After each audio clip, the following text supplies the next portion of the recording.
Alleluia, Alleluia, Alleluia, Alleluia.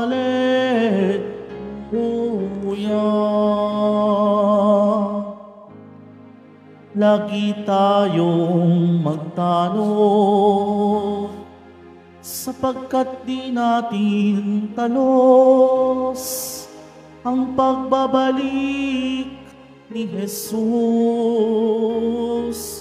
Alleluia, Alleluia, Alleluia, Alleluia.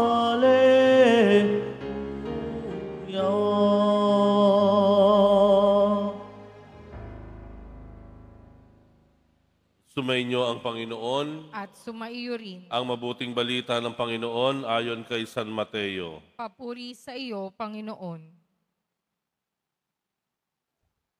Noong panahong iyon, sinabi ni Jesus sa kanyang mga alagad, "Kaya magbantay kayo sapagat hindi ninyo alam kung anong oras paririto ang inyong Panginoon.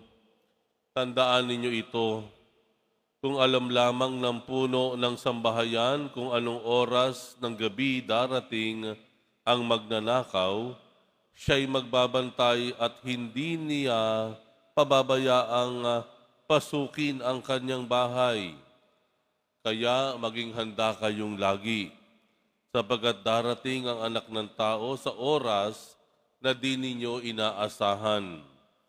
Ang tapat at matalinong alipin ang siyang pinamamahala ng kanyang Panginoon sa ibang mga alipin upang bigyan sila ng kanilang pagkain sa karampatang panahon. Mapalad ang aliping iyon kapag dinatnan siyang gumagawa ng gayon sa pagbabalik ng kanyang Panginoon. Sinasabi ko sa inyo, pamamahalain siya ng kanyang Panginoon sa lahat ng kanyang ari-arian.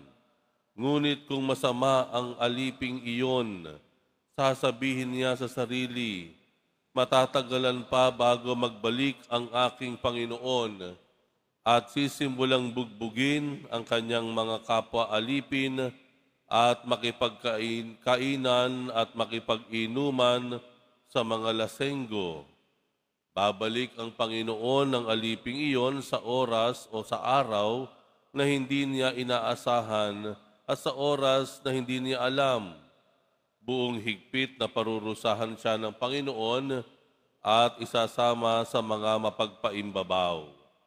Doon ay tatangis siya at magangalit ang kanyang alipin." Ang mabuting balita ng Panginoon. Pinupuri ka namin, Panginoong Hesukristo. Magsiupo po ang lahat.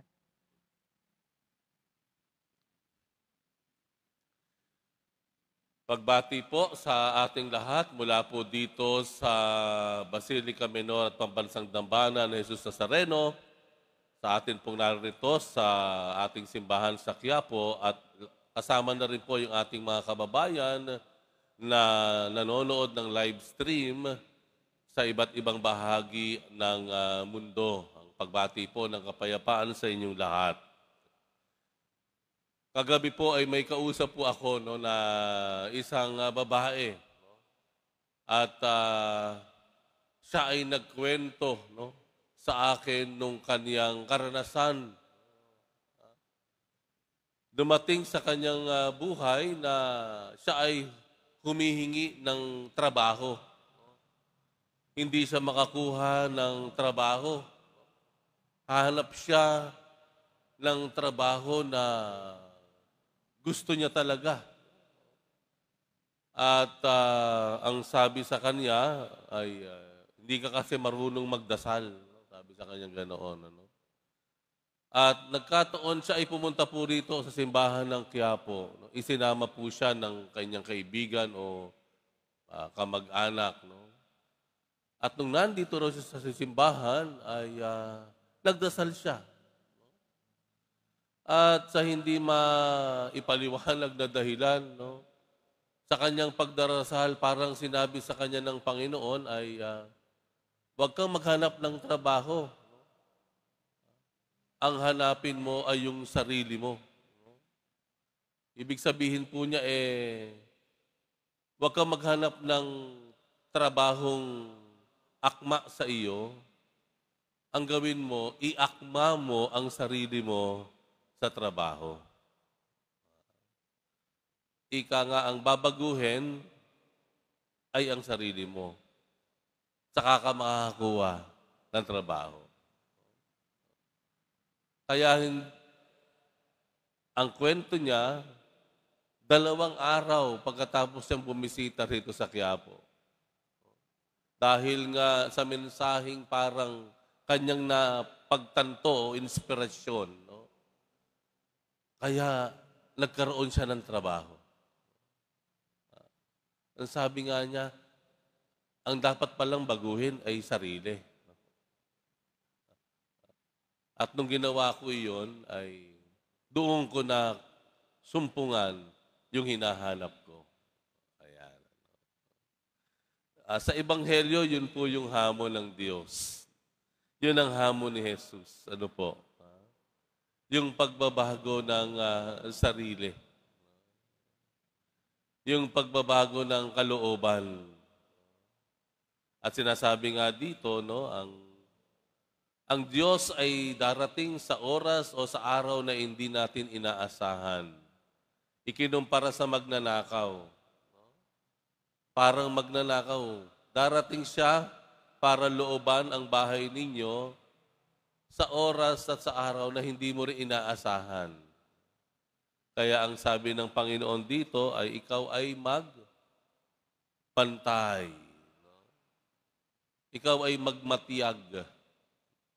At ang isang paraan dito, kagaya ng sinabi dito sa bandang huli ng Ebanghelyo, ay maging mabuti kang katiwala.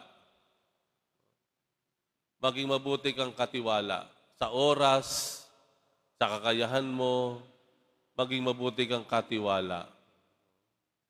Na ibig sabihin po ay ang pagsumikapan po natin ay maging responsable tayo sa oras, sa panahon, sa mga taon ng buhay na ibinibigay ng Diyos sa atin. At bahagi ng pagiging responsable ay ang pagbabago ng ating sarili. We want to change the world. Sino ba naman ang ayaw baguhin ng Pilipinas? No? Sino ba naman ang ayaw baguhin ng mundo? Tapusin ang mga digmaan, ang salot, kahirapan, tagutom, ang kawalan ng katarungan, pang-aabuso, panlalamang, panloloko, pagnanakaw. Nais nating baguhin ng maraming bagay sa mundong ito. Nais nating maging ligtas yung ating mga lansangan, malinis ang ating kapaligiran. Ngunit sa bandang huli, sa paghahangad natin ng lahat ng ito, bagamat ang lahat ng ito ay mabuti, ang kakailanganin pala ay yung pagbabago ng ating sarili. Kung papaano natin pamahalaan ng ating oras, pamahalaan yung ating kakayahan, saan natin ginagamit yung galing nating magsalita. Maraming magaling magsalita ngayon eh. Sa panloloko ba? Pang-scam ba? Saan natin ginagamit yung katungkulan natin? Meron tayong kapangyarihan, may boses tayo, pero saan natin ginagamit ito? Sa pang-aabuso ba? Pang-aalipin ba? Ito po ang kailangan, yung pagbabago pala ng ating sarili. Ito ay tamang-tama sa santo, no, na ating inaalala ngayon, si San Agustin. Kahapon, ang santo na ating ipinagdiriwang ay si Santa Monica. ang nanay ni San Agustin. Ang nanay na mahigit 3 dekadang nagdarasal, umiiyak sa Diyos sa panalangin para magbago ang kanyang asawang si Patricius at ang kanyang anak na si Agustin, na naging San Agustin. At dahil sa luha ng ina, ang San Agustin ay nagbago dahilan sa isang pangangaral na kanyang narinig. Nagbago ang San Agustin. Ang dati na punong-puno ng bisyo, pogi problems, no? Siyempre, gwapo siya, may mga chicks siya. No? At hindi niya kinikilala ang Diyos, no? Ay bigla na lamang naging isang taong para sa Diyos. Naging isang taong nakatalaga ang buhay sa Diyos. Kaya nga minsan sinabi niya ni San Agustin, yung paborito nating kanyang linya. Ano yung paboritong linya ni San Agustin? We are all created by God, and our heart is restless until it rests on God. Tayo daw ay nilikha ng Diyos. Tayo ay abalang-abala, tayo ay pagod na pagod sa buhay, sa paghahanap. Sabi niya, no? Restless ang buhay natin. At ito lamang ay makasusumpong, makararamdam ng kapahingahan sa Diyos. Ang bawat santo ay may nakaraan, ang bawat makasalanan ay may kinabukasan. Sabi niya ganoon. Ano? Malaking pagbabago. Ang pagbabago pala ay sa sarili. Ang napagtanto ni San Agustin, hindi niya nakuha ang kaligayahan sa kanyang galing, sa kanyang talino, sa kanyang bisyo. Hindi. Nasumpungan niya ang kaligayahan, ang kahulugan ng buhay nung siya ay nagbago. Nung siya ay dumulog sa Diyos, nagpasakop sa Diyos. Doon niya nasumpungan yung kapahingahan, ng kahulugan, at tunay na kaligayahan sa buhay.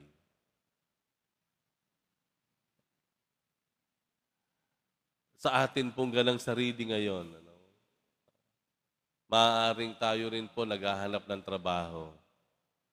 Nagsasaliksik sa bawat sulok ng syudad, ng mundong ito. Lahat po tayo ligalig. Baka mayroon tayo po ay naghahanap din, nakakapagod na. Marahil, isa sa mga panawagan ng Diyos sa atin ay yung nangyari kay San Agustin. Marahil, baka ang nais ng Diyos, ang magbabago ay ang ating sarili. Ang aasikasuhin ay yung ating kalooban. Nang sa gayon, kagaya na sabi ni San Agustin, masusumpungan natin, mararamdaman at matatagpuan natin ang kaligayahan, ang kapayapaan ng ating sarili at kaayusan ng ating buhay.